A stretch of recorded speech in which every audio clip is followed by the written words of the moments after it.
The palace of Veldrath had 700 rooms, and Mira had cleaned 432 of them. She knew this the way she knew other useless things. The exact number of steps between the laundry basin and the east corridor, the particular creak of the third stair on the servants' passage that meant someone important was coming, the difference between the way nobles laughed when something was genuinely funny, and the way they laughed when someone beneath them had stumbled. She had learned to count rooms because counting was safer than hopping.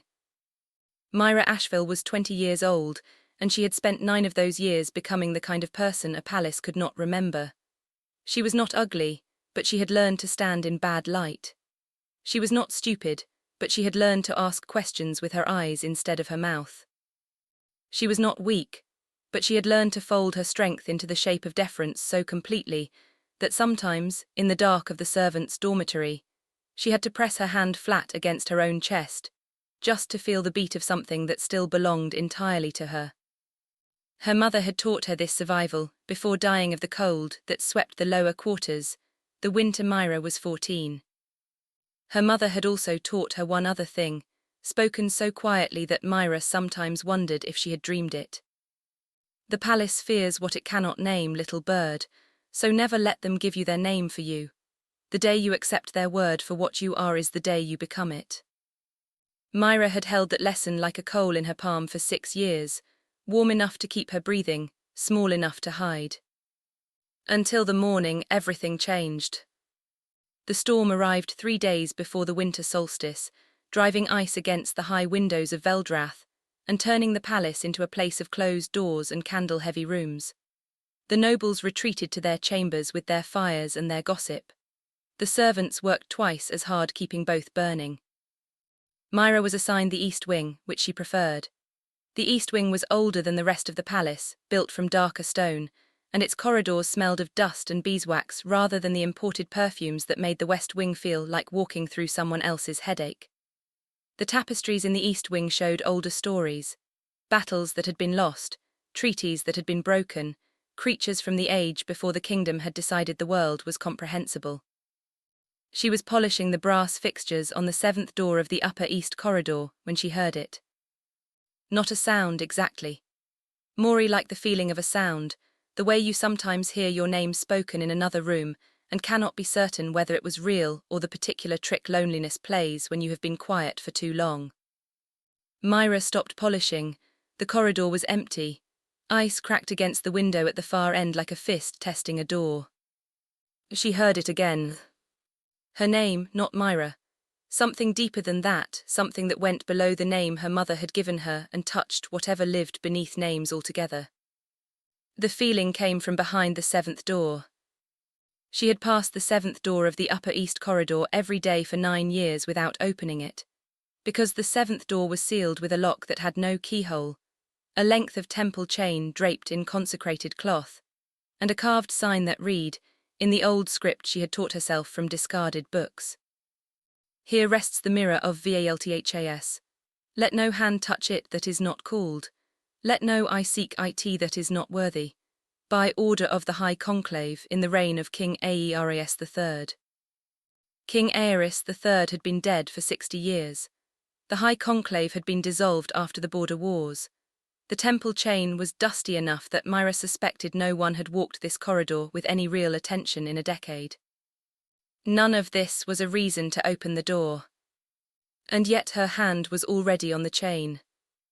She told herself later that it was the storm, or exhaustion, or the particular loneliness that had been building in her chest for weeks, since her last remaining friend among the servants had been reassigned to the northern estate. She told herself it was curiosity, or stubbornness, or the 9 years of being invisible finally pressing outward in the only direction available. The truth, which she would not understand until much later, was simpler and stranger. The Mirror of Vaelthas had been calling to her since the day she arrived at the palace at the age of 11, and patience is something that very old things understand better than people. The chain fell away at her touch, as if it had been waiting to be asked. The door opened without a sound. The room beyond was not what she expected.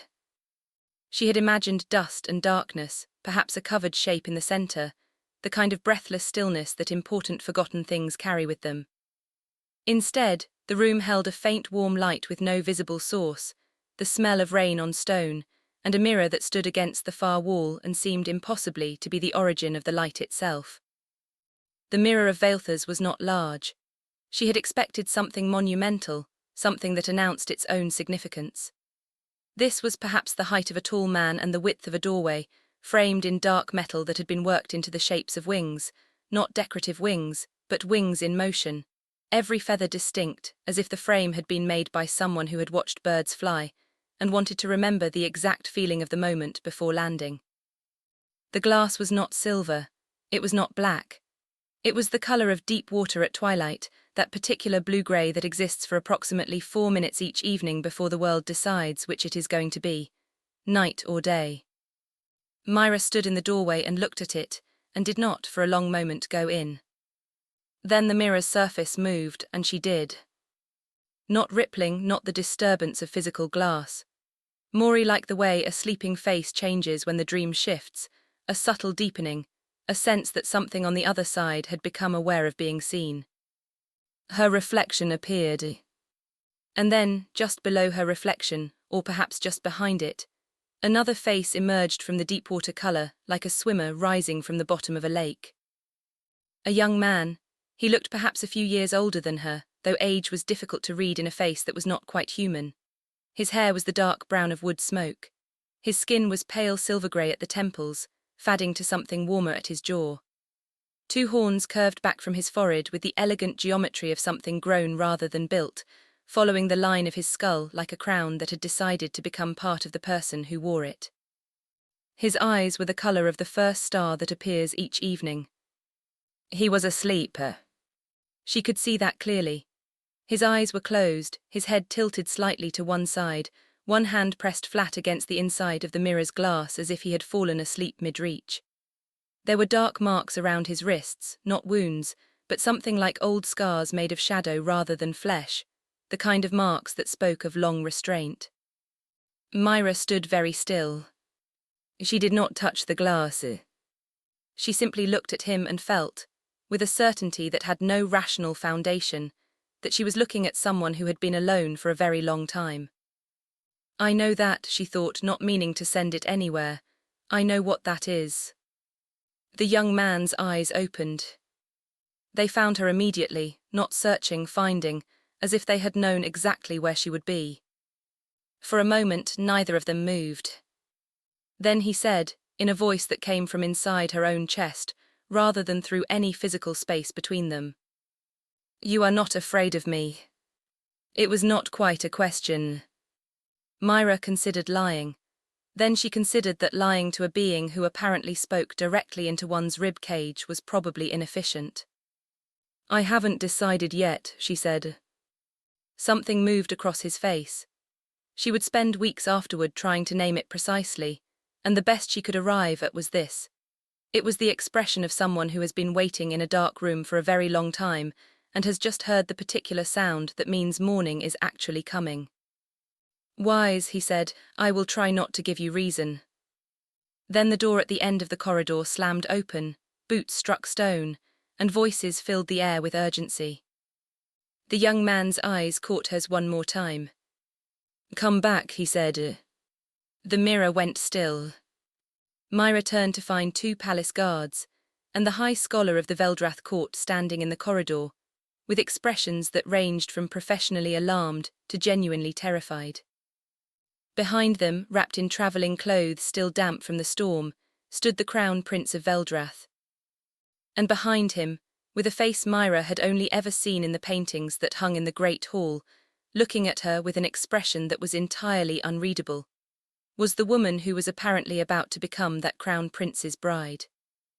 Lady Thessaly Vaughan, who had apparently come to Veldrath for the specific purpose of completing a ceremony involving the Mirror of Vaelthas, who had been promised since birth to the being sleeping inside it. Chapter 2: What Ceremonies Are For.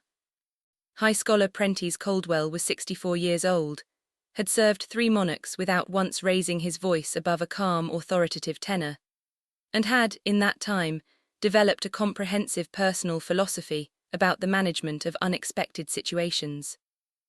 That philosophy could be summarized as follows: find the nearest person without power, assign them the blame as quickly as possible, and move forward before anyone thinks to check the paperwork. He looked at Mira with the expression of a man who has just found the nearest person without power. You, he said, come away from there.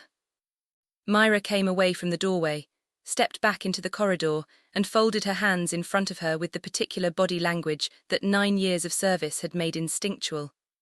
I am small, I am sorry, I am not a problem. The room was open, she said, the chain had fallen. Chains consecrated by temple authority do not fall, Caldwell said. This one did. Something dangerous moved behind his calm eyes. He stepped past her and looked through the doorway. The mirror was still. Its surface gave back only the dusty room and the stormlight from the single high window. He turned back to her. What did you see? Mira kept her face very neutral. A mirror, your scholarship. Did it speak to you? She thought about the voice she had felt in her own chest. She thought about I will try not to give you reason. She thought about her mother's coal-in-the-palm lesson, never let them give you their name for you. I don't know what you mean, she said. Caldwell studied her for a long moment.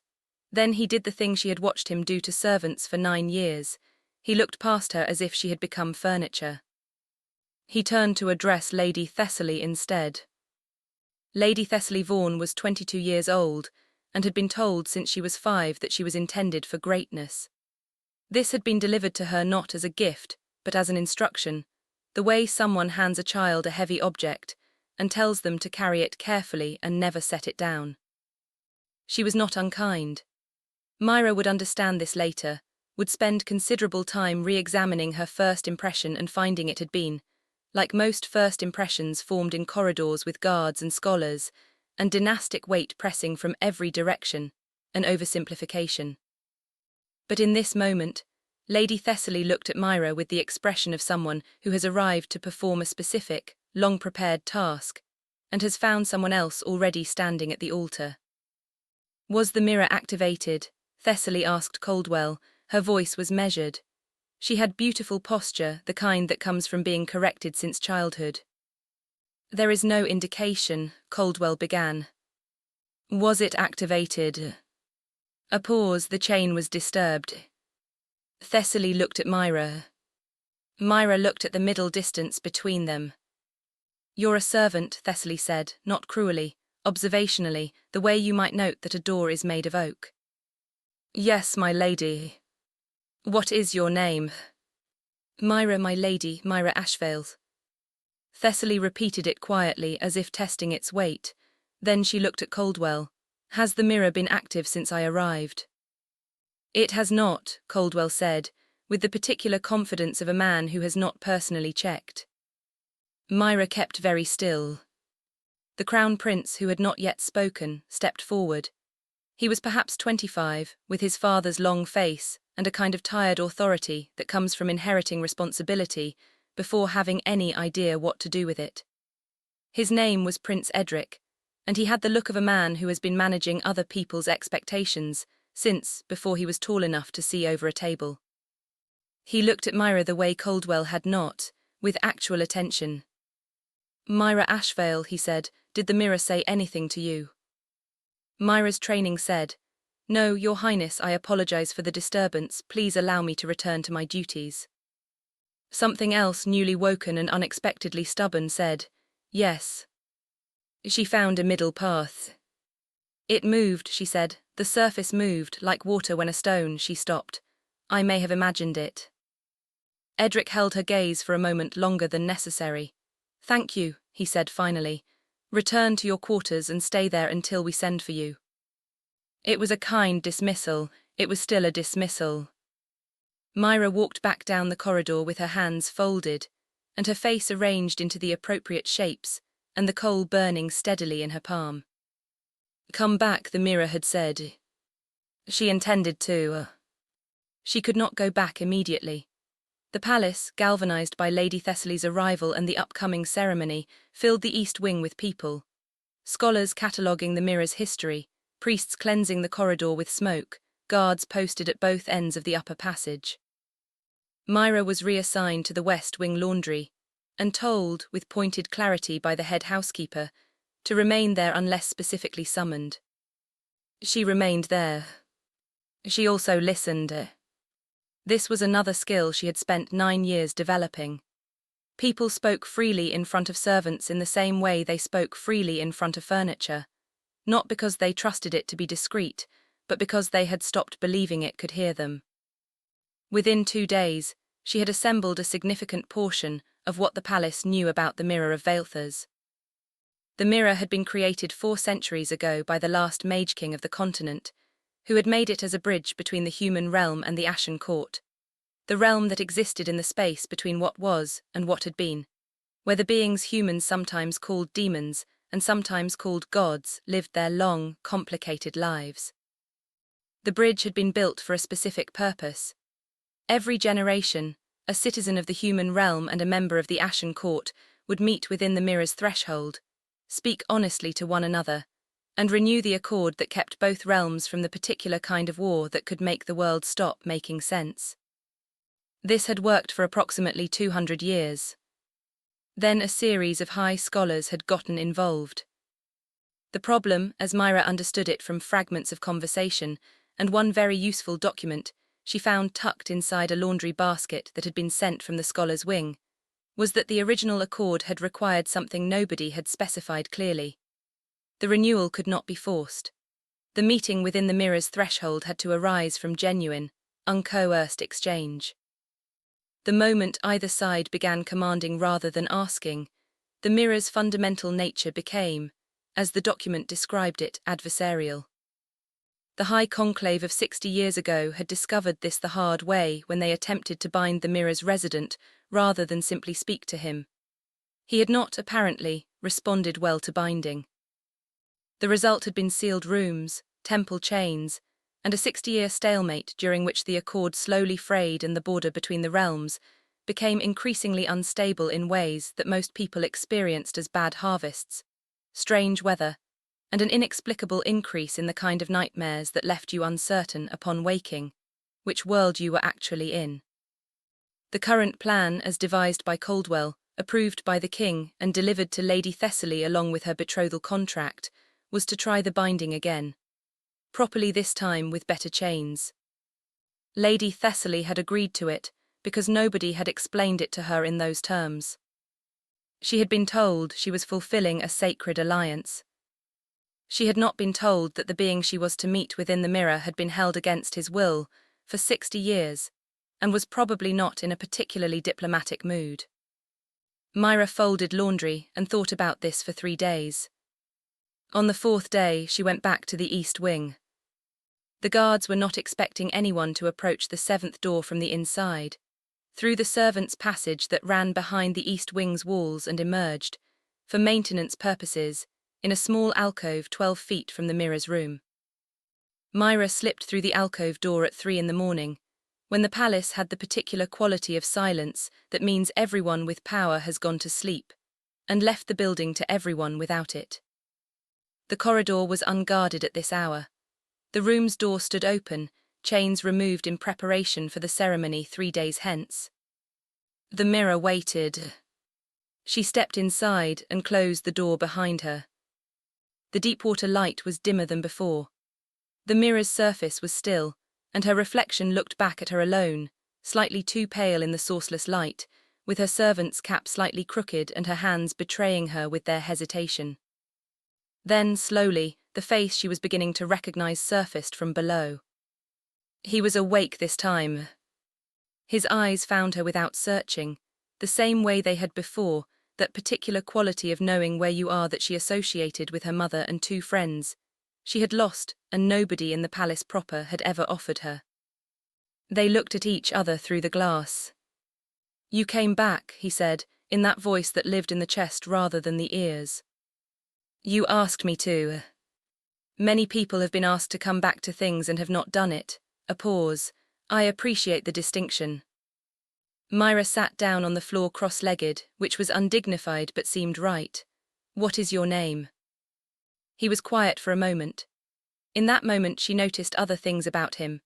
The way his hands moved when he was thinking, the faint marks on his wrists that she had seen before, the quality of his stillness, which was not the stillness of a calm person, but the stillness of someone who has learned to become motionless when the world is dangerous. She recognized that stillness. She had been practicing it for 9 years. Kale, he said finally, Kale Vaya, 3rd Prince of the Ashen Court. Mira Ashvale, no titles. No titles, he agreed. Something in his expression softened by approximately 1 degree, which she was beginning to suspect was significant. You have been listening to what the scholars say about me. Yes. What do they say? That you cannot be trusted, that you are dangerous, that the last time someone tried to speak with you without binding you first, 3 scholars ended up in the infirmary. They were not speaking with me, he said. They were attempting to compel me. There is a difference. I know the difference. He looked at her. Yes, he said quietly, I imagine you do. They sat with that for a moment, the mirror between them, the palace sleeping around them, the storm finally quiet outside. The ceremony is in 3 days, Mira said, Lady Thessaly. I am aware, something hardened in his voice, not quite anger, something older than anger that anger gets made from. She is the 3rd they have brought in my lifetime. The previous 2 also arrived believing they were fulfilling a sacred alliance. What happened to them? I refused to answer. Caldwell's binding attempts failed. They were sent away and told the ceremony had been postponed. His eyes held hers through the glass. He will not accept postponement again. The border instability has become impossible to ignore. Whatever he plans for this ceremony, it is not a conversation. Mira thought about the document she had found in the laundry basket. The word binding and the word vessel in the same sentence. He plans to use her, she said. Lady Thessaly, not as a partner, as a mechanism. Kale's expression confirmed what she had already worked out. She does not know this. No. A long silence. She should know, Mira said. Yes. Can you tell her through the mirror? She has not come alone. Every time Caldwell brings someone here, he stands at their shoulder and manages everything they hear. His voice carried the particular exhaustion of someone who has watched the same trap set and sprung many times. She would not be permitted to return alone. Mira pressed her palm against the cold of the corridor floor. I could tell her. You could, Kale said. And Caldwell would have you reassigned, dismissed, or, if he is as frightened as he appears to be currently, something considerably worse. Yes, she said, I know. She also knew something else, which was the thing she had been thinking about for 3 days while folding laundry and listening to fragments and holding her mother's lesson in her palm. She had spent 9 years making herself invisible to protect herself. It had worked. She was, by most palace measures, safe, employed, housed, adequately fed, unlikely to be specifically targeted because no one had ever found her important enough to bother. She was also not, by any meaningful measure, living. The coal in her palm had stayed warm for 9 years, but warmth was not the same thing as fire, and she was so tired of warmth. I will tell her, Mira said, and after that we will figure out the rest. Kale was quiet for a moment. Why, he asked her. She looked at him. Because you spoke to me honestly. Because you said I will try not to give you reason instead of I am harmless, or I am trustworthy, or any of the other things people say when they are trying to manage what you believe. You told me the truth was something you would have to earn. That is the first honest thing anyone has said to me in this palace. She paused. Also because if they bind you to Caldwell's will, the accord fails entirely. And from what I understand about what that means for the border, the people who suffer first and worst will be the ones who don't have the option of retreating to a well-defended castle. Kale's expression had been doing something complicated throughout this speech. He looked, she thought, like someone who had prepared himself for a very long time to distrust every approach, and was finding the preparation suddenly unhelpful. The people in the servants' quarters, he said, the lower town. Yes, you are here partly for them. I am here partly for me, she said with a sharpness that surprised her slightly. I am allowed to want things. His expression did something she would spend days afterward trying to name. It was the particular look of someone who has not been spoken to as a complete person in a very long time, and has just been reminded that they are one. "Yes," he said, "you are." Chapter 3: The Education of a Lady. Lady Thessaly Vaughan had been educated by the finest tutors available to her father's considerable fortune. She could speak 4 languages, compose poetry in 2 of them, manage a household's finances to the decimal point, play 3 instruments with genuine skill and 1 with convincing performance, and conduct diplomatic correspondence that consistently achieved its objectives without ever being directly unkind to anyone. She had also been educated, less formally but no less thoroughly, by the experience of being a valuable daughter in a political world, which meant she had become very good at knowing which things she was not supposed to know and pretending not to know them. She was not stupid. She had in fact suspected for approximately 6 months that the alliance she was here to make was not quite what she had been told it was. She had asked 3 questions of her father's advisers, each question more pointed than the last, and had received in return 3 answers that were technically accurate and comprehensively misleading. She had not pushed further. She had not had the language for what was wrong, only the feeling of it, and feelings without language are very difficult to make anyone take seriously. On the 2nd morning after her arrival in Veldrath, she woke before dawn and found a folded note slipped under the door of her guest chamber. It was written in a small, careful hand on laundry paper, the rough kind used for inventory lists. And it said, "My lady. My name is Mira Ashvale. I am a servant here. I have information that affects your safety and your understanding of the ceremony planned for 3 days hence. If you wish to hear it, I will be in the linen room on the 2nd floor of the east wing at the 7th hour of the morning. I can give you documentation. If you choose not to come, I will understand, and I will not trouble you again. I am not asking for anything in return.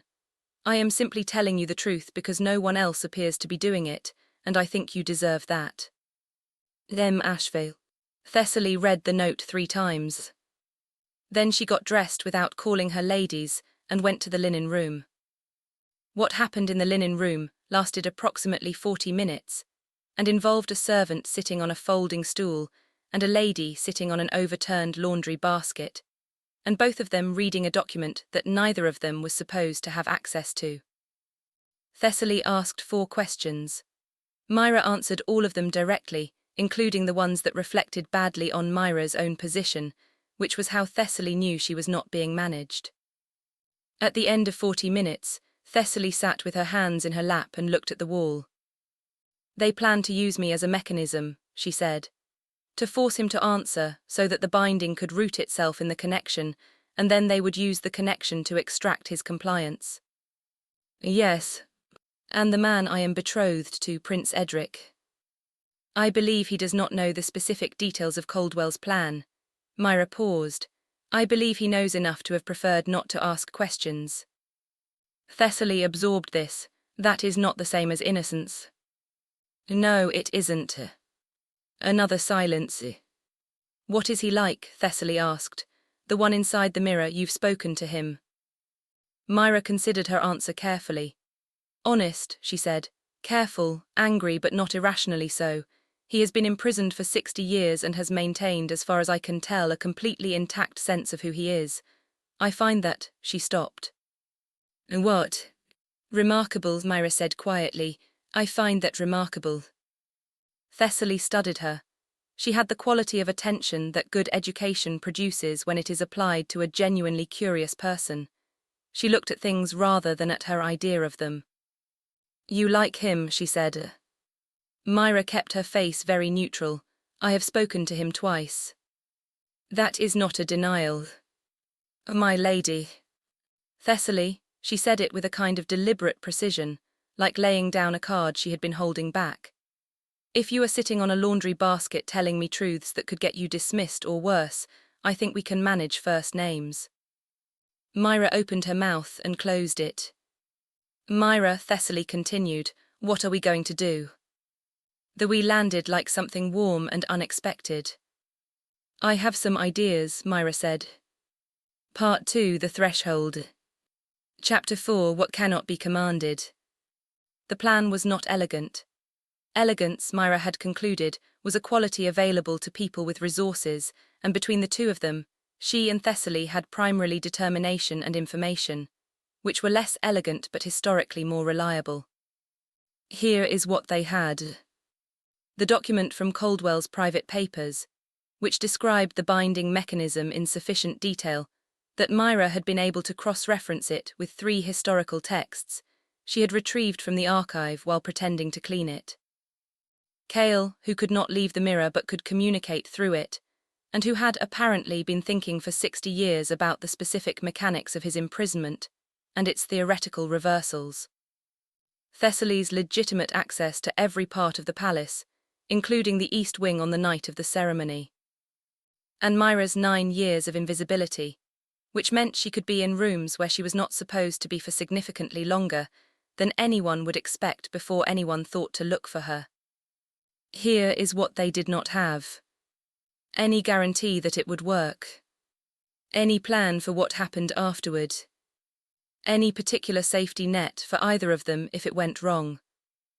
"I want to speak to him," Thessaly said on the second afternoon, when they had been meeting in the linen room for long enough that Thessaly had brought a proper chair, and Mira had stopped being surprised by it. "He may not speak to you," Mira said. "He has refused the previous 2. Those were different circumstances. Those were arranged by Coldwell in his presence. Thessaly's chin had a particular angle when she had decided something.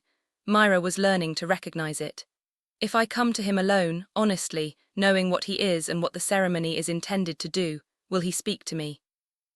Mira thought about Cale's eyes when she had said "I am allowed to want things," the particular quality of recognition in them. "Tell him the truth," she said, "all of it, not diplomatically, actually." "That seems reasonable." "It is," Mira said. "It's also something most people find very difficult when speaking to someone they have been told is dangerous." Thessaly looked at her steadily. "I was raised to believe that dangerous things are dangerous because they cannot control themselves. I am beginning to think that some things are called dangerous because they refuse to be controlled by other people. That is different." Mira looked at her. "What?" Thessaly said. "Nothing, only that I agree with you." On the 3rd night before the ceremony, Thessaly went to the mirror alone. Mira waited in the alcove behind the servants' passage and listened, not to what was said, which was private and not hers to collect, but to the quality of the silence, whether it was the silence of a door closed or a door opening. After an hour, Thessaly came back through the corridor with a different quality in her face. Something resolved, something that had been waiting for a word to crystallize around had found its word. "He is," she said quietly when they were back in the alcove with the door closed, "exactly what you said, and also more." "Maury, how?" Thessaly sat down on the alcove floor without apparent concern for her travelling dress. "Maury real, more present than I expected. I have been told so many times that the being in the mirror is a danger to be managed that I had formed a picture of something abstract, a force, a problem." She paused. "He is a person. A very tired, very careful person who has spent 60 years watching people try to use him, and has somehow maintained the presence of mind to understand why they do it without becoming either crushed by it or consumed by bitterness." "He is still bitter," Mira said. "Yes, but he knows the difference between his bitterness and himself. That is what I mean." Thessaly looked at her hands. "He spoke very carefully about you." Something happened in Mira's chest that she chose to examine later. "What did he say?" "That you were the first person who had approached the mirror without an agenda and without either fear or false confidence, and that this was rarer than it should be." Thessaly looked at her. "He said it in the way that people say things that mean considerably more than the words, and then look at the floor." "He cannot look at the floor," Mira said. "He's behind glass." "He found an equivalent." Mira was quiet for a moment. "Thessaly, the ceremony. I will not complete it as Coldwell intends." Her voice was entirely steady. "I will complete the part I was asked to complete, which is to speak to him honestly and renew the accord. I will not participate in the binding mechanism, if Coldwell attempts to force it." "He will." Then we need the third piece of the plan. Yes, Mira said. Which is the one you have been not telling me? Mira breathed. Which is the one that requires me to touch the mirror? Thessaly looked at her. The Accord's original mechanism, Mira said. I found it in a text that predates the current treaty by 100 years. The mirror's threshold can be fully opened, permanently opened, not for command but for genuine exchange, if two people from the human realm touch the glass simultaneously, while someone from the Ashen Court is in active contact from the other side. It dissolves the binding completely, but both people on the human side have to do it freely, knowing the cost. What is the cost? The threshold opens permanently. The mirror becomes, effectively, a door between realms instead of a controlled window. That means things can pass through from the Ashen Court that Coldwell's binding was theoretically designed to keep out. Is that actually dangerous? Mira thought about Cale's face, the marks on his wrists, the 60 years of restraint that had not become either surrender or rage. I think, she said slowly, that what it lets through depends on who opened it and why. Thessaly absorbed this, and the cost to you specifically. If it works, the binding dissolves. If it doesn't work, I have touched the forbidden mirror during a sacred ceremony and interfered with a treaty-level event. Coldwell will have grounds to do whatever he thinks is necessary. That is not a small cost. No. A silence. Why, Thessaly asked with the same directness that Mira was coming to understand was simply how she was made. Not why to help me, I understand that. Why this? Why are you willing to take this risk? Mira pressed her palm flat against the alcove wall. The stone was cold and solid and entirely itself. Because for 9 years, she said, this palace has been asking me to be less than I am, and I have been cooperating because that is how you survive, and I have survived. She paused. I am very tired of surviving. I would like to try something else. Chapter 5, The Night of the Ceremony. The ceremony was planned for midnight on the solstice. The East Wing's upper corridor was transformed by late afternoon.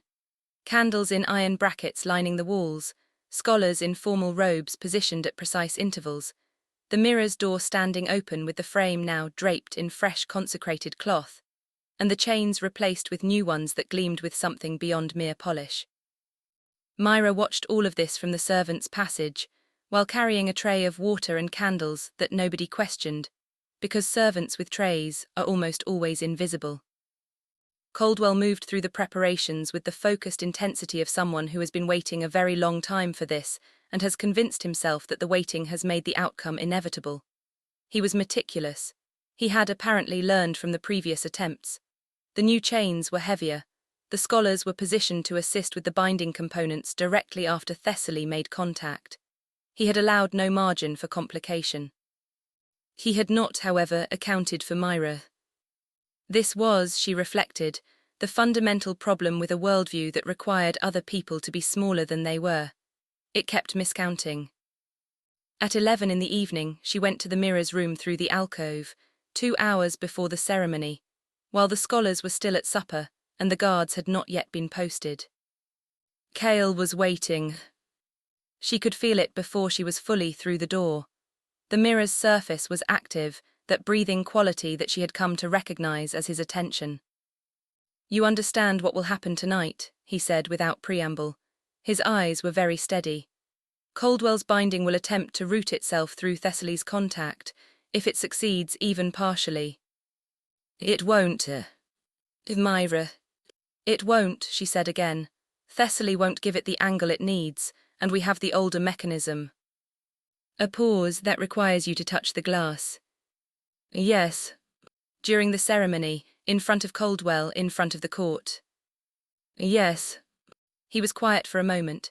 If it works, he said carefully, the threshold opens permanently. I come through in the sense that I am no longer imprisoned on the other side. The accord is restored, but restored means open, not sealed, means exchange, not control. Another pause, it means I am in your world. As I know. My court is not simple, he stopped. 60 years of imprisonment gives you considerable time to think. I am not the same person who went into this mirror, and I cannot entirely predict what I am coming out as. She looked at him. You have spent this entire conversation warning me about yourself. Yes. You warned me the first night, she said. You said I will try not to give you reason. You told me you were angry when I asked if you were honest. You told Thessaly things that were difficult to say. You have been consistently doing the thing that gets people hurt, which is being truthful about the parts of yourself that are uncertain. She paused. I do not know what you will be like when you are not behind glass. But I know how you talk about the things you don't know, and I think that is more useful information. Kale was very still. I am not asking you to be certain, she said. I am not asking you to promise me anything. I am asking you to put your hand against the glass when I put mine there, because I think the accord deserves to be restored for real, and I think you deserve to not be imprisoned, and I am tired of everyone in this palace deciding what things are worth and what things cost, and never once asking the people who will be paying. She paused. Also, she said, slightly more quietly, I would like to know what you are like when you can look at a floor, if you want to find out too. Something crossed his face that she had not seen before. Not the careful neutrality, not the tired acknowledgement, not even the 1 degree of softening she had come to recognize. Something entirely new and slightly unguarded and very warm. Yes, he said, I do. The ceremony began at midnight, with the precision of a long-rehearsed performance. Caldwell led Thessaly into the corridor. The scholars took their positions.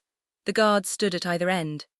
Prince Edric was present, standing slightly to the left of center, his face wearing the expression of a man watching something he is not entirely comfortable with and has decided is necessary. Thessaly walked the length of the corridor toward the mirror's room with her back straight and her hands still, and her eyes holding the particular quality that Mira had come to recognize as Thessaly's version of the coal in the palm.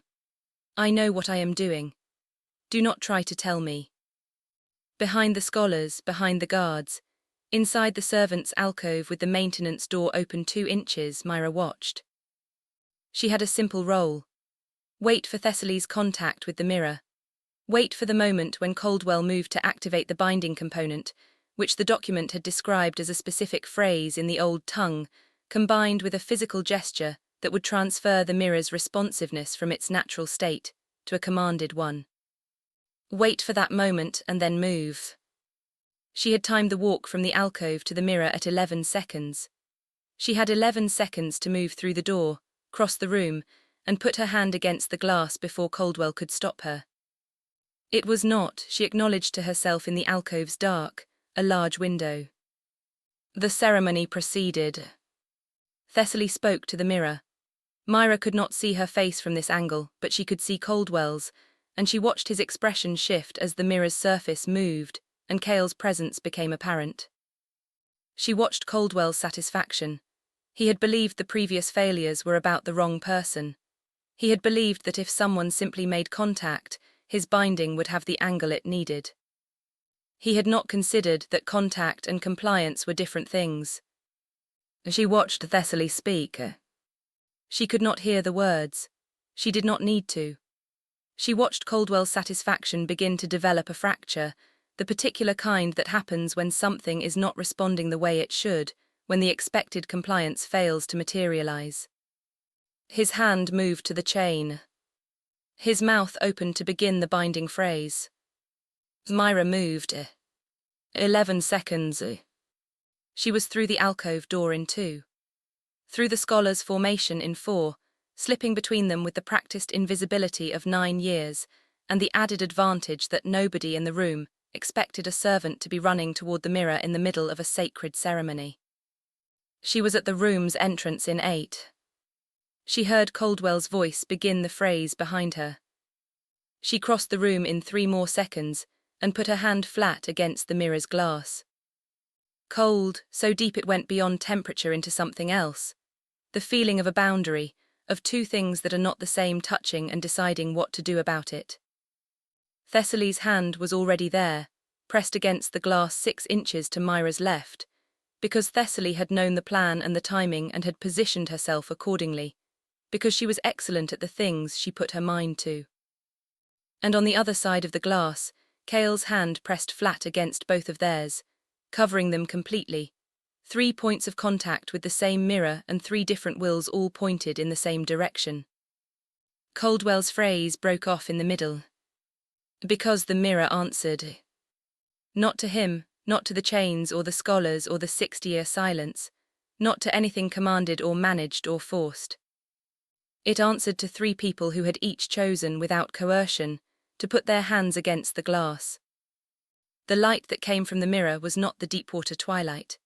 It was something Mira could not name with colour, warm and cold simultaneously, the way the first moment of morning feels when you have been awake all night, the way it feels to finally say the thing you have been not saying. The chains on the frame fell. Not broke, not were broken, fell as if they had simply forgotten what they were for. The glass did not shatter, it became less, thinner, then transparent, then present in the way that air is present, a boundary that acknowledged itself while letting things through. And Cale stepped forward. There are moments that a person spends the rest of their life trying to describe, and never quite manages. This was, for Mira, one of those moments. He was taller than she had guessed. His horns caught the chamber's light differently now that they were not mediated by glass, more real, more present, more simply his.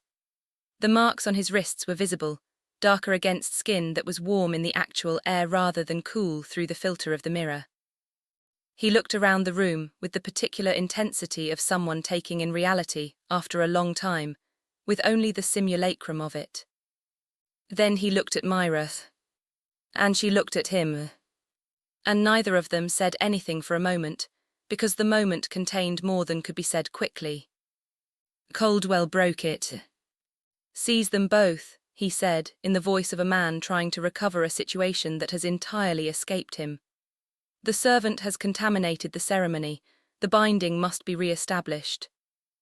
The binding, Cale said, and his voice in open air was what it had been in her chest but more, has been dissolved by the original accord's mechanism.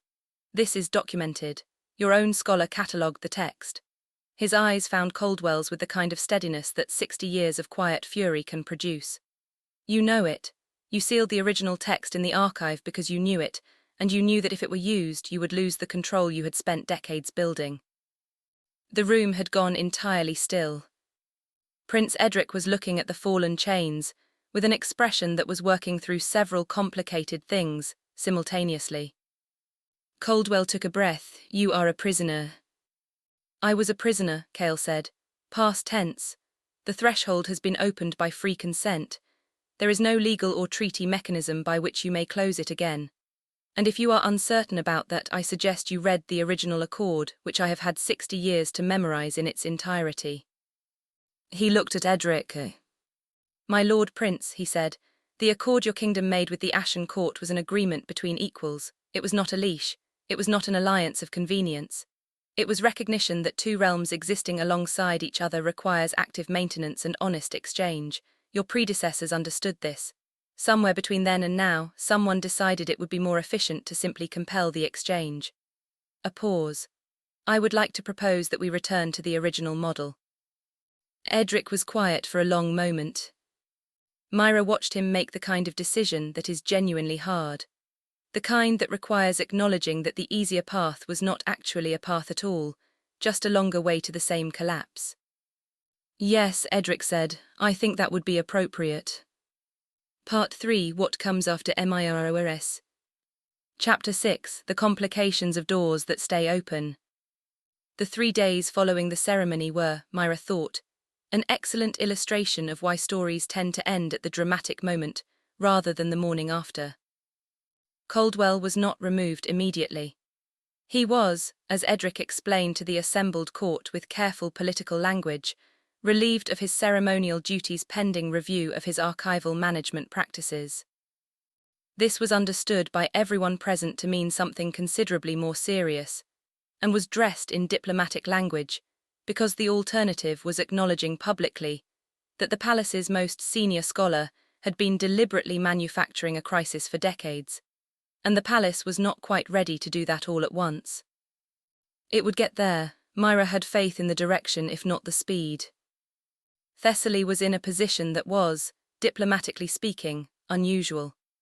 She had come to Veldrath to complete an alliance that had now been completed, but not in the manner anticipated, not as a binding that would give the crown leverage over the Ashen Court, but as a genuine accord restoration that established equal exchange. Her betrothal to Prince Edric had not been part of the original plan in any foundational way, which meant both parties were left examining it fresh, with the particular clarity that comes from having had the expectations stripped away. "He is not unkind," Thessaly told Mira 2 mornings after the ceremony, in the linen room that had become their unofficial meeting place. "He is also not very brave, or he has been brave when required but has found it easier not to be when given the option." "That is a common condition," Mira said. "Yes, I know." Thessaly turned her bracelet on her wrist. "I told him that I would honor the betrothal if he wished it, but that I would not be managed. He said he thought he could manage not managing me, but he would need time to practice." "That seems honest." "I thought so too." Thessaly looked at her. "How are you?" Mira considered the question seriously, which Thessaly had taught her to do by taking it seriously herself. "I don't know yet," she said. "Ask me in a week." "And Cale?" "He is," Mira paused, "adjusting." Adjusting was one way to describe it. Cale had been given rooms in the East Wing, which everyone found symbolically appropriate and practically useful given his existing familiarity with that part of the palace through 60 years of observation. He spent the first day simply standing at various windows, looking at things, not strategically, not with any visible agenda. Just looking at the way winter light moved across stone, at the shape of clouds, at the particular blue that appears above a palace courtyard at noon in December. Mira found him on the second morning, standing in the east corridor, looking out at the courtyard below, where 3 kitchen workers were crossing with baskets of bread toward the servants' hall. "You've been watching for an hour," she said. She had passed this window 4 times on her morning rounds before finally stopping. "They are carrying enough bread for significantly more people than there are registered kitchen staff," he said. "They are distributing to the families in the lower quarters who were undercounted in the winter ration." Mira leaned against the opposite wall. "You noticed that from here?" "I have been watching this palace for 60 years. I know what the registered numbers are." He glanced at her. "Nobody has questioned it. The guards at the gate have been not looking." "They've been doing that since November," Mira said. "The head kitchen steward has been adjusting the inventory numbers to account for it." Efficiently concealed generosity. "It helps that the records are kept by someone who went to the lower quarters as a child and has a good memory." Cale was quiet for a moment. "There is a great deal of this, isn't there? Small kindnesses managed in the gaps between official structures." "The structures have gaps for a reason," Mira said. "People put them there." He looked at her. This was, she was learning, a very attentive look. He looked at things as if the looking were itself an act of respect, an acknowledgement that the thing in question was worth the full attention. She was not accustomed to being looked at this way by anyone, and she had not yet developed a natural response to it beyond a certain warmth that started somewhere near her sternum and moved outward. "I owe you an honest accounting," he said. "You don't owe me anything." Mira. The way he said her name had not changed from the mirror, still something that felt like recognition, still, impossibly, like something that had been missing from the world. "I owe you an honest accounting," he said again, "because honesty between people is not a debt but it is a practice, and I would like to practice it with you specifically, and that requires starting with the things that are difficult." He paused. "I am angry, not at you, not at Thessaly, at 60 years of imprisonment and the particular quality of damage that does to a person's relationship with trust and safety and the possibility of being in a place where they are not being managed." Another pause. "I am also aware that the anger is mine to carry, not anyone else's to manage, and I am working on the difference between the two." Mira looked at him. "And," he said more quietly, "I think you are extraordinary, and I am uncertain what to do with that because the last time I thought something about another person mattered, I was imprisoned for 60 years and the thought had to live inside a mirror, and I do not want to be careless with thoughts that matter." The courtyard below continued its morning activity. A bird landed on the windowsill, looked at them both with frank disinterest, and left. "I am not fragile," Mira said. "No," he agreed. You are one of the least fragile people I have encountered. That is not the concern.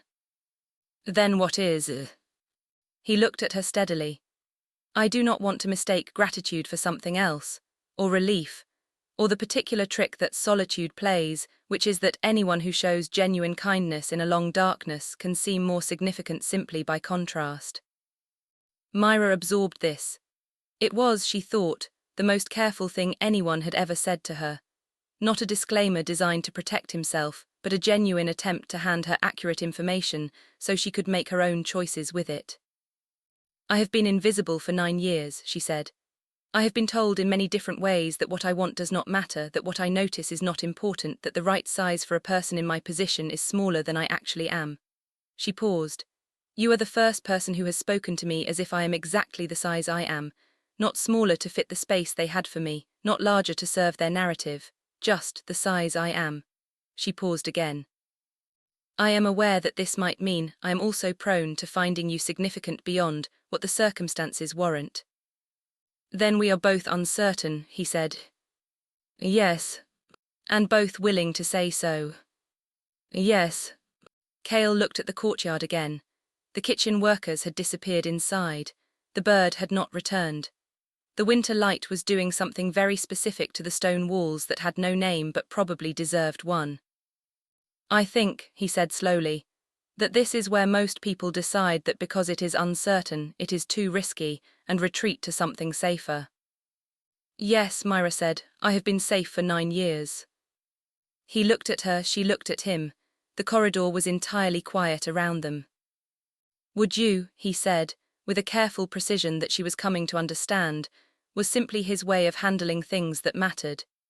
Be willing to have breakfast with me and see what we are like when neither of us is in a crisis or a mirror. I would, she said. They went to breakfast. Chapter 7, Learning Each Other in Daylight. Here is what she learned about him in daylight. He had not slept easily in the first week.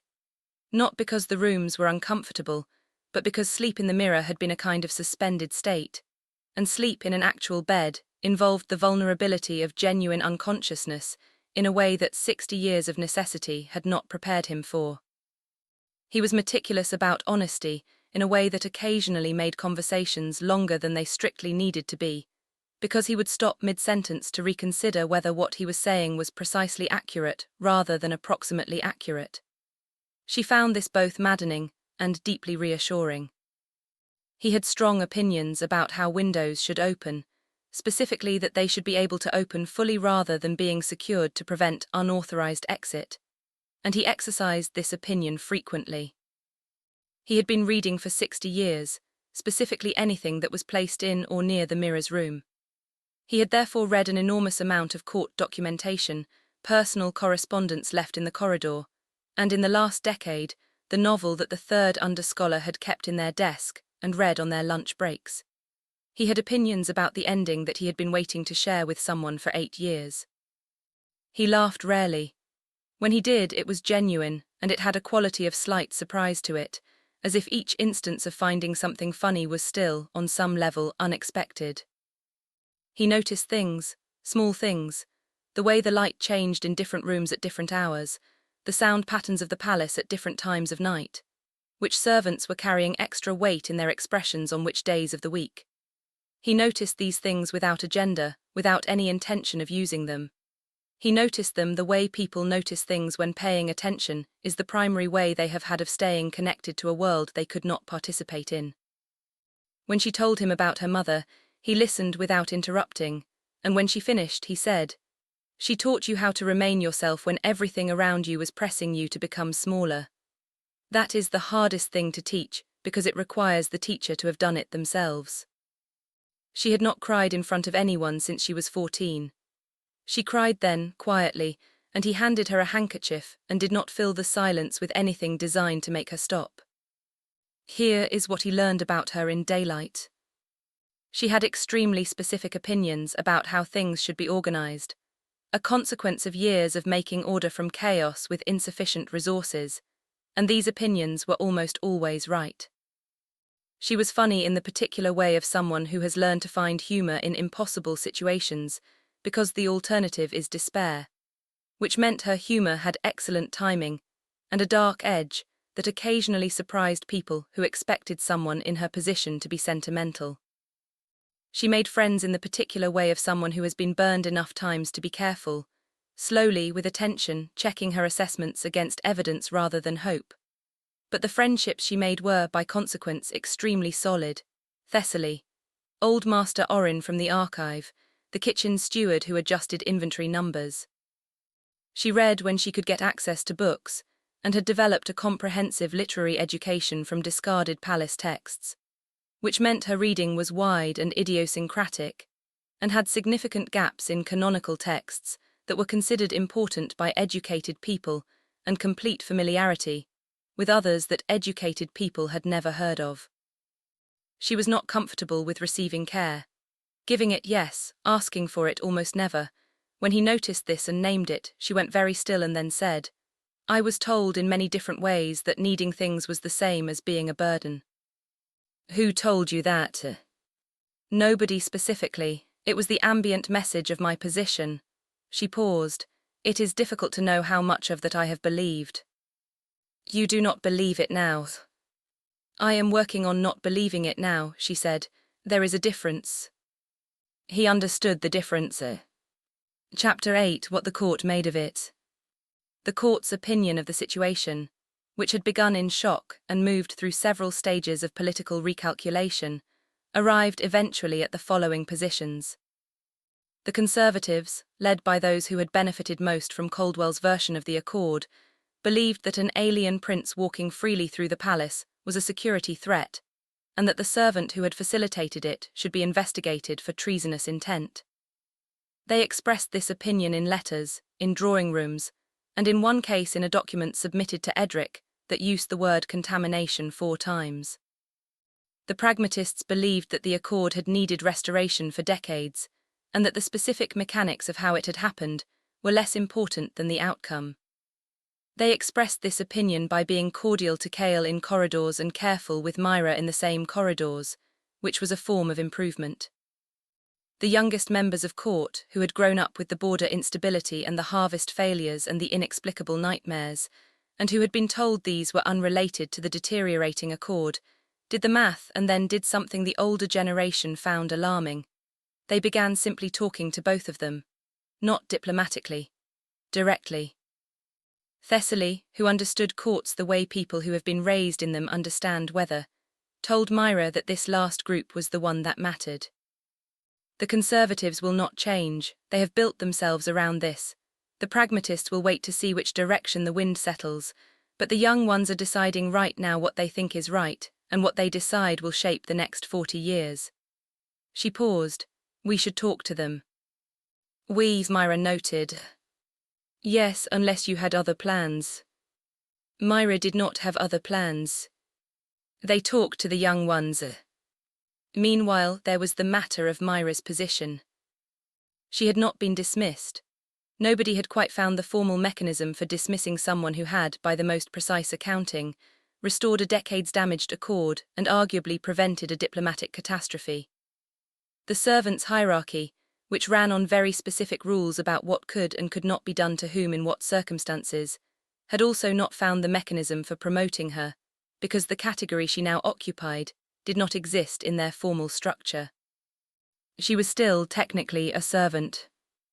She was also the person who had tea with the Ashen Court's third prince most mornings and lunch with a visiting noblewoman several days a week, and was on first-name terms with the Crown Prince's personal secretary, in a way that had simply happened over the course of events. Edric solved this with the political instrument available to him, which was simply to create a category. Accord Liaison, Palace of Veldrath. It had a salary, a set of rooms that were not in the servants' dormitory, and a title that was sufficiently new that no one had yet worked out where it fit in the hierarchy, which was diplomatically very useful. He offered it to her in a brief meeting, where he was somewhat more direct than he usually allowed himself to be. "You see things clearly," he said. "I would like someone on my staff who sees things clearly. Caldwell did not, I think." He paused. "I think I have been comfortable with people who did not see things clearly because clarity is demanding. I would like to try doing something more demanding." Mira looked at him steadily. I will not tell you what you want to hear. I am relying on that, he said. She took the position. Chapter 9. The distance between glass and hands. On the day that marked 3 weeks since the ceremony, Kale appeared at the door of Mira's new rooms. This was not unusual.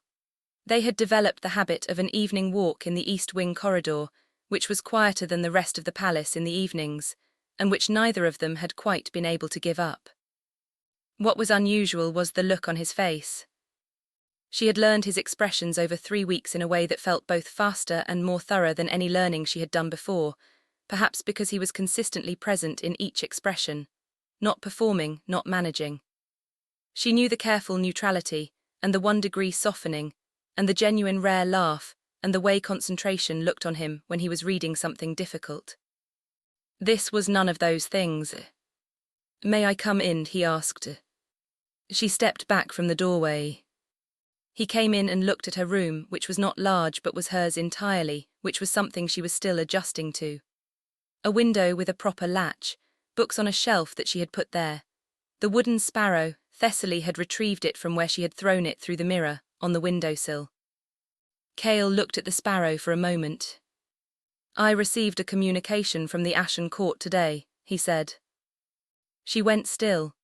He had not spoken much about the Ashen Court, specifically about the political situation there, which she understood was complicated by his 60-year absence and the question of his status, and what his return through the mirror would mean for the existing power structure. What kind of communication? My brother, he said it with the particular flatness of someone editing their tone very carefully. Aldrich, he has been ruling in my absence, a pause, he would like me to return. Mira sat down on the window seat. When you say would like. He means it as a command dressed as an invitation. Kale looked out the window. Aldrich is 7 years older than me. He was always more comfortable with command than invitation. The 60 years have apparently not altered this. Another pause. He is also, by the reports I have from the court's other members, not governing particularly well. The Ashen Court is not a simple thing. It requires, he stopped. It requires someone willing to listen before they speak. Aldrich has never found this easy. And you. I have had 60 years to practice listening with nothing else available. He turned from the window to look at her. He wants me to return and take my proper position, third prince, his advisor, the flatness in his tone sharpened briefly, his managed asset. Mira looked at him. What do you want? He was quiet for a long moment. I want, he said carefully, to not be imprisoned by comfortable words again. I want to be in the Ashen Court in a capacity that allows genuine influence rather than managed compliance. I want, he stopped. She waited. I want, he said more quietly, to not be 4 realms away from someone I have just started to understand is important to me. The room was very still. The threshold is open, Mira said. Yes. Permanently. Yes. Which means passage between realms is possible, he said, not easy but possible. He was looking at her very steadily. I am not asking you to make a decision, I am not asking you to promise anything. I want to be honest about the fact that I will have to go back at some point and that the thought of what that means for, he gestured slightly, encompassing the space between them, the 3 weeks of mornings and corridor walks and conversations that had steadily become more necessary. For this is not simple. Mira looked at the sparrow on the windowsill. Its one wing was still lifted, the way her father had carved it as if it might fly. When, she asked. He has given me a month to return or he will come here. A pause. Coming here would be diplomatically complicated. An understatement. Yes. She looked at him. He looked at her. The evening light was doing something to his face that she wanted to look at for considerably longer than the situation currently allowed. I am not going to tell you what to do, she said. As I know. And I am not going to tell you what I want from you, she continued. Because I have just spent 3 weeks learning what it is like to be in a situation where someone is not managing me, and I find that I am unwilling to do the same to you in any direction. He looked at her with that full attention quality. Then what are you going to tell me? That I am glad we had 3 weeks. That whatever happens next is real and not gratitude or relief or the trick of solitude. That the sparrow has one wing up because my father carved it to look like it was about to fly, not like it was already flying, and I have been thinking about that for a long time. She paused, and that the threshold is open. The threshold is open, he said. Which means it is a door. Doors work in both directions. He was very still. I am not promising anything, she said. I am noting a fact. I am also noting a fact, he said.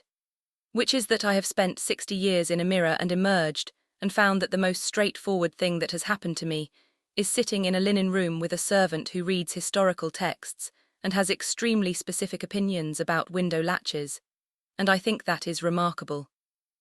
I do too, she said. They stood in her room with the evening light, and the open window and the sparrow with its lifted wing. Have breakfast with me tomorrow, he said. I will. He went back to his rooms. She sat by the window for a very long time, looking at nothing in particular and feeling, with the precision of someone who has learned to trust the feeling of specific things, because it is all they have had to navigate by, that the world had rearranged itself into a slightly different and better shape. Chapter 10. The month before. The month that followed was, Mira would later describe it, the most complicated and the most alive she had ever felt simultaneously. The palace negotiated with itself about what the restored accord meant in practice. Kale attended these negotiations in the capacity that had also been created through diplomatic creativity, accord representative, Ashen Court.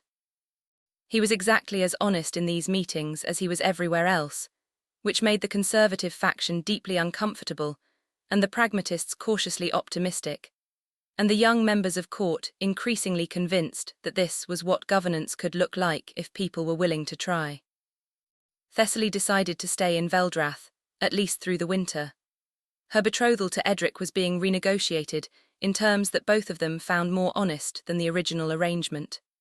Mira watched them in the process of learning each other and recognized the specific quality of two people who are both more accustomed to performing than being and are trying, tentatively, to be. Old Master Orin was reinstated as the archive's primary keeper and spent most of his days reading documents he had previously been directed not to access. He reported his findings to Mira weekly, in detailed summaries that he left in the linen room because old habits. Caldwell's review proceeded slowly. This frustrated many people. Mira had come to understand that justice moved at an institutional pace rather than a human one, and that the energy spent waiting for it to be faster was often better spent building the thing that made it less necessary.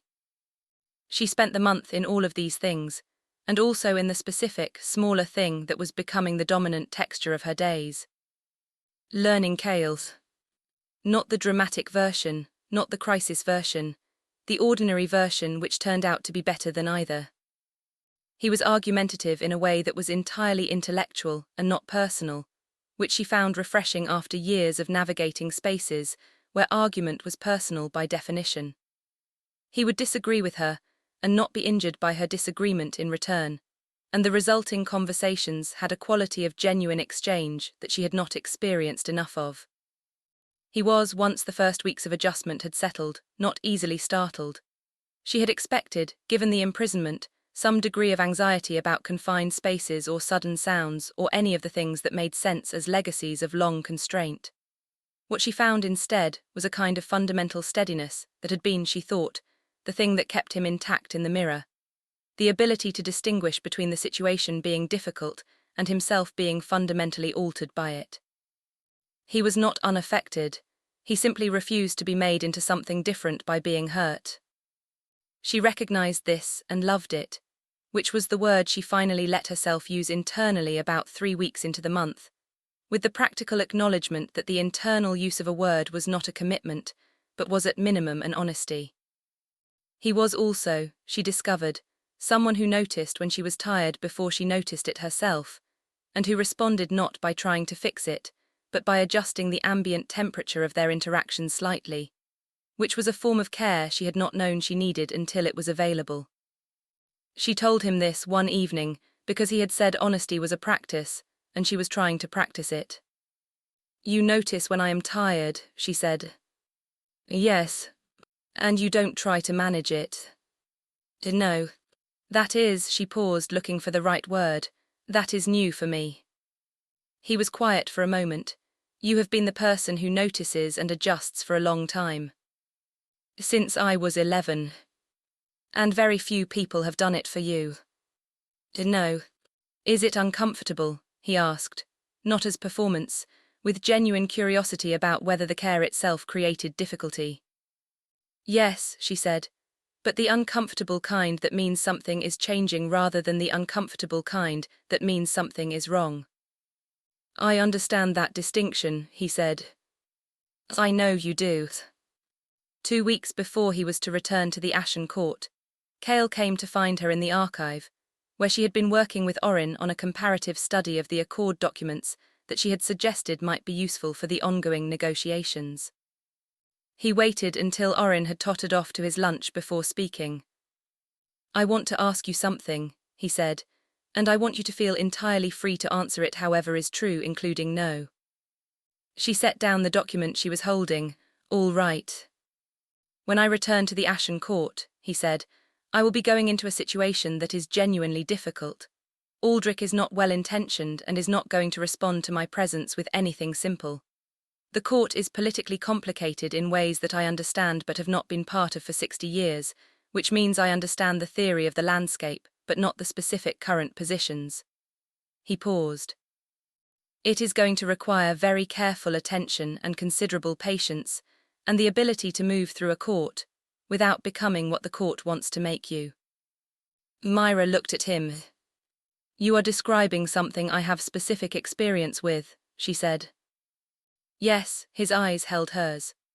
"I am also describing something that, done alone, is significantly harder than done with someone who sees things clearly and has strong opinions about how processes should be organized, and knows the difference between a door closing and a door locking."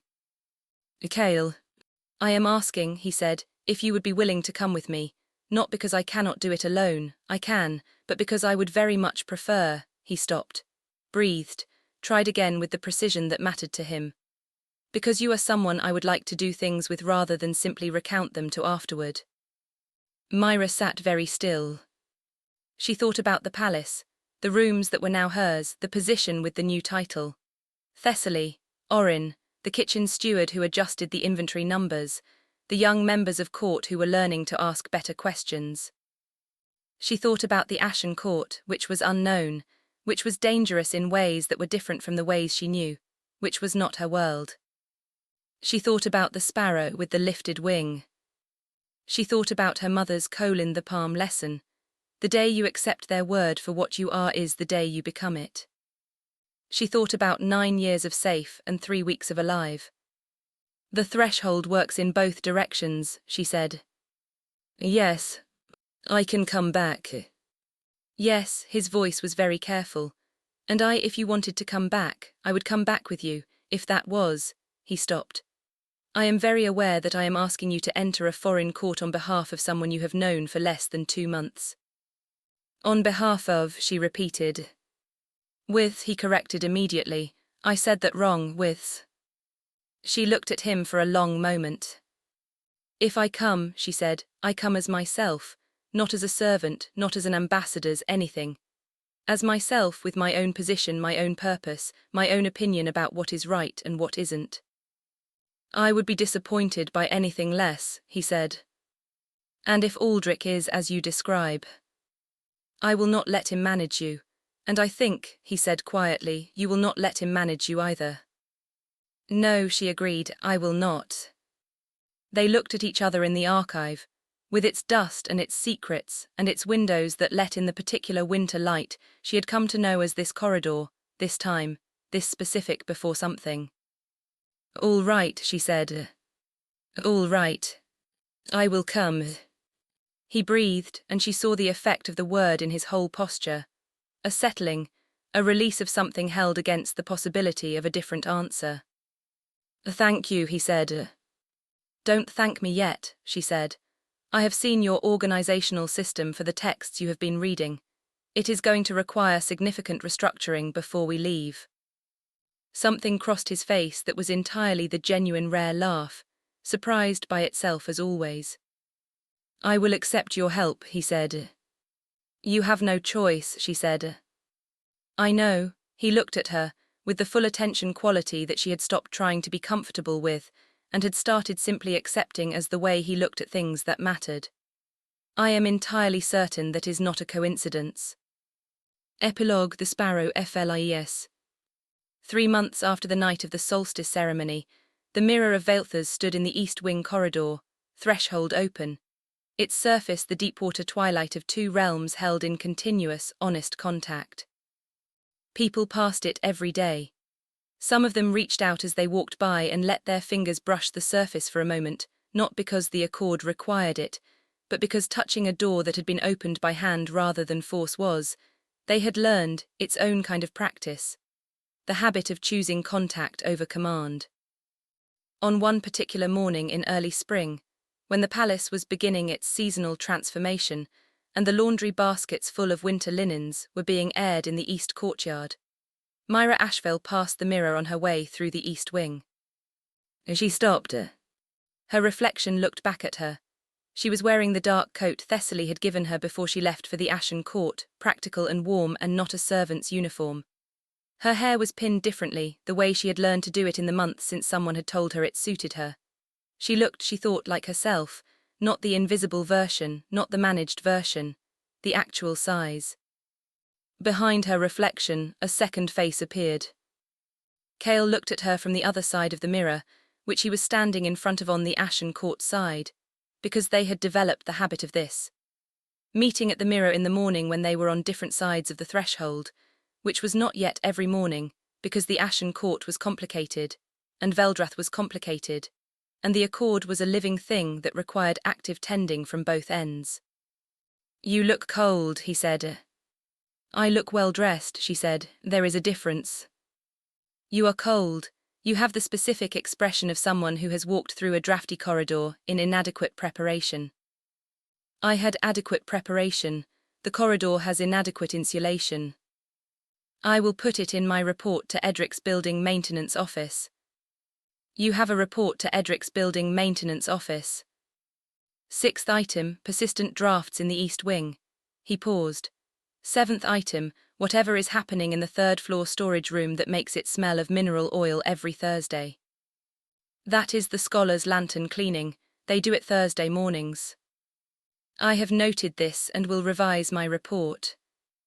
She looked at him through the mirror, this particular morning light doing the thing it did, the thing that had no name but deserved one, and felt the very specific texture of a life that had become, through a series of choices and one forbidden touch and the practice of saying true things to people who could hear them, something she had not thought she was allowed to have. I'll come through this afternoon, she said. I will have the 7th item resolved before you arrive. And the 9th. The 9th is not my jurisdiction. Everything in the Ashen Court is your jurisdiction. In theory, he said.